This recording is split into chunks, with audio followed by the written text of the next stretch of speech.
여러분 안녕하세요, 노창입니다. 일주일이 빡빡했었는데 금요일이 오긴 오네요. 지금 금요일 아침 6시 30분입니다.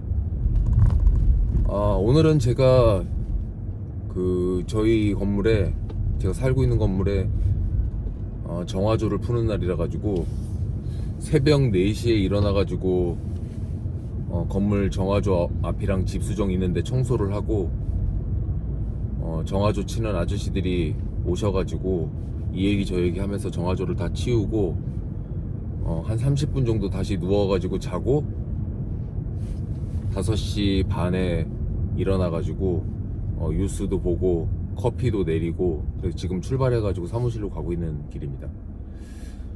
5시에서 5시 반 사이에 일어나가지고 하루를 시작하는 일과가 수십 년째 이어지고 있는데, 오늘은 주말도 아닌데 4시에 일어나니까 지금 느낌이 6시 반인데 뭔가 점심시간이 된 것 같은 그런 느낌이에요. 어제 4시에 채용 설명회가 사무실에서 있었습니다. 제가 채용 설명회를 시작하기 전에 저희 참가해 주신 분들에게 이런 말씀을 드렸어요. 그냥 회사에서 에이전트를 모집하거나 공인중개사를 모집하면 그냥 잡코리아 같은 그런 채용 포털 사이트에다가 이력서 접수를 받고 면접 날짜를 잡은 다음에 같이 면접 보고 입사를 결정하고, 이런 순서를 거쳐도 됨에도 불구하고 왜 굳이 채용 설명회라는 과정을 통해 가지고 여러분들과 내가 지금 만나고 있는가, 이걸 설명드렸어요. 부동산 영업을 하다 보면 일반 기업에 들어가서 그 기업의 부동산이나 그 기업이 맡고 있는 부동산 일을 하는 셀러리맨으로서의 부동산 일을 하는 분들도 있지만, 저는 그건 어떤 면에서 봤을 때는 부동산쟁이라기보다는 그냥 회사를 다니는데 부동산 회사를 다니는 거죠. 회사를 다니는데 부동산 회사를 다니는 거냐, 부동산을 하기 위해 부동산 회사를 다니는 거냐, 이거는 말장난 같은데 잘 생각해 보시면 완전히 다른 의미예요. 저는 후자로, 부동산을 하기 위한 목적성 때문에 부동산 회사를 다니는 사람, 내가 지역의 공인중개사 사무실을 오픈해가지고 나만의 스몰 오피스를 운영해도 됨에도 불구하고 여러가지 이유로 나는 더 큰 부동산 회사에서 일하고 싶다, 동료가 많은 곳에서 일하고 싶다, 내가 직접 사무실을 구해서 내가 직접적으로 영업과 경영을 모두 해가면서 부동산을 하는 것보다는 회사와 쉐어를 한다고 하더라도 내가 나만의 사업을, 영업만을 집중해서 하고 싶다, 이런 분들이 선택하는 게 저희 회사와 같은 중개법인에 입사하는 거라고 생각을 합니다.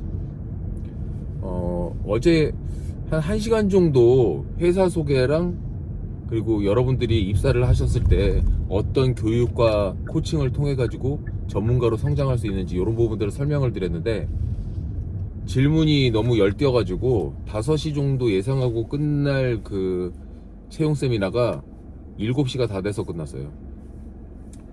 어제는 제가 정기적으로 채용 세미나를 하기 시작한 첫날이라 가지고 일부러 인위적으로 많은 분들을 초청하지는 않고 그냥 자연스럽게 제 SNS를 보고 오신 분들만 대상으로 채용 설명회를 진행했는데, 뭐 10분은 안 되시는 그 인원이 오셔가지고 이제 그 채용 세미나에 참가하셨지만, 그 열정과 질문을 주고받으면서 그래도 자기가 자기 일에 있어가지고 이런 관심을 갖고 있는 분들이 많구나, 이런 부분을 느꼈고요. 사실 어떻게 보면 부동산 중개법인을 운영하는 사람 입장에서는 그런 채용 세미나, 좋은 사람들을 계속 스카우트하고 같이 일하기 위해서 노력하려고 하는 그런 과정 자체가 경영에 굉장히 중요한 요소라고 생각합니다. 저는 제가 어렸을 때부터 부동산 중개와 관련된 일을 계속했었고, 또 회사가 보유하고 있는 중개법인을 관리하거나 중개법인을 오픈하는 창업 컨설팅을 오래 했었기 때문에 제가 기존의 빌딩 임대차라든지 이런 업무를 계속 지속함에도 불구하고 어떻게 보면 부동산 업 안에서 본캐도 있고 부캐도 있는 거죠. 너가 부동산업에서 본캐는 뭐냐 이렇게 얘기한다면 빌딩 임대차, 중소빌딩 PM 이렇게 얘기할 수 있지만 부캐는 뭐냐 이러면 중개업 창업, 공인중개사의 경영 컨설팅, 그리고 뭐 매핑 파밍과 같은 영업 코칭. 실제로 보면은 사람이 본업이 어떤 회사를 다니고 있는데 부업으로 커피숍을 한다든지 이런 본업과 부업을 여러 개를 가지고 계신 분들이 요즘 세상에 많이 있는데 굳이 따지면 저도 직업이 여러 개 있는데 그 직업이 하나로 모여집니다. 다 부동산과 관련이 있어요. 생각해보면 부동산 임대차 매매 하는 중개, 꼬마 빌딩 자산관리, 그리고 제가 강의도 많이 다니기 때문에 강사인데 부동산 강의만 하죠. 그리고 제가 책도 여러 권 냈는데 부동산 책만 내죠. 어떻게 보면 저자지만 부동산 책이고 강사지만 부동산 강사죠. 최근 들어가지고는 좀 특이한 단체에서 저한테 부동산 강의를 해달라는 경우도 많이 있고, 부동산과 관련된 영업적인 그런 멘탈을 강조한 책을 제가 22년에 냈었어요. 연봉 10억 공인중개사 영업비밀이라고. 근데 그 책을 읽다 보면은 부동산 영업을 하는 분들의 멘탈 외에도 자동차 영업을 한다든지 보험 세일즈를 한다든지 이런 분들도 그 책에서 고객을 신규 접촉을 하는 그런 과정, 숫자를 늘려가는 과정, 그 과정 속에서 고객들과의 사이에서 벌어지는 어떤 정신적인 멘탈을 극복하는 방법, 이런 부분들이 책에 쓰여져 있기 때문에 자동차 세일즈나 보험 영업이나 뭐 그런 다른 영업을 하시는 분들도 저에게 강의 요청이 많이 와가지고 몇 번 나갔던 그런 상황입니다.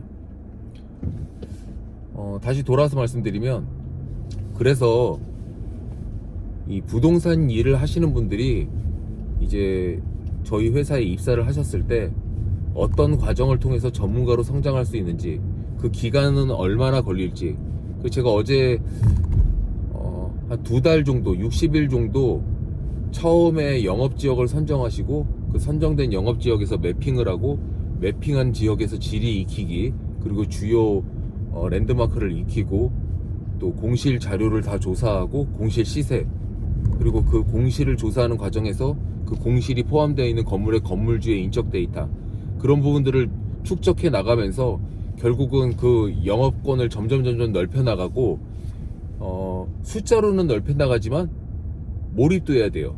예를 들어서 그 과정 안에서 신축 빌딩을 발견했거나 매매 물건을 발견했을 때 고객에게 전속을 받으려고 노력을 해야 되고, 대한민국의 부동산 중개는 제가 26살에 시작했을 때부터 계속 전속을 해야 된다고 저희 회사에서 가리키고, 저도 그걸 머릿속에 이제 박혀있는 상황인데, 희한하게 우리나라는 지금 2024년이 됐는데도 전속 중개가 활성화가 돼 있질 않아요. 그래서 실제 그 전속 중개의 의미, 전속 중개는 책임 중개라는 거, 그 책임 중개를 하기 위해서 어떻게 그 고객의 공실과 물건을 해소할지, 그냥 중개 물건으로 받아놓고 그냥 공동 중개가 됐던 자연적으로 손님이 찾아져서 계약하는 그런 거 말고, 언제까지 누구를 대상으로 어떻게 마케팅 해가지고 고객을 찾아내고 내가 목표로 한 그 시점까지 건물을 채우거나 파는 그런 실질적인 어떤 목표를 수립해가지고 영업에 몰입하는 그런 몰입이 동시에 있어야 되기 때문에, 부동산 일은 일상적으로는 점점 와이드하게 넓혀가고, 계약할 만한 사람이 생겼을 때는 몰입해서 클로징까지 시키는 그런 두 가지를 병행해서 해나가면 되고요. 특히 내가 정한 지역에서 이런 과정들을 2달, 3달 정도 집중해서 진행하다 보면, 예를 들어 거기가 논현동이라면 논현동에서 내가 부동산을 오픈하지 않았음에도 불구하고 그 논현동에 있는 그 어떤 부동산보다 밀도 높은 영업을 할 수 있게 만드는 게 제가 하는 코칭이고, 저희 회사에 입사하셔가지고 같이 일하시는 분들은 그런 과정을 통해 가지고 전문가가 되실 거고요. 제가 특히 강조하는 거, 그 과정에서 성실과 정직으로 일하고 어떤 편법이라든지 이런 방법보다는 내가 내 직업으로서의 어떤 자부심을 가질 수 있는 정도를 걷는 그런 부분을 제가 강조하고 싶습니다. 자, 말씀드리는 순간 이제 회사 을지로에 도착했고요. 지금 신호대기에서 저 남산타워가 보이는데 남산타워 윤곽만 보이네요. 이틀 전까지 하늘이 굉장히 맑았는데 이렇게 회색으로 바뀐 거 보니까 비가 올 것 같습니다. 자, 그럼 오늘도 하루 달려보고요. 금요일이기 때문에 지금 사무실 도착하면 6시 50분 정도 될 것 같아요. 오늘도 파이팅 해보겠습니다.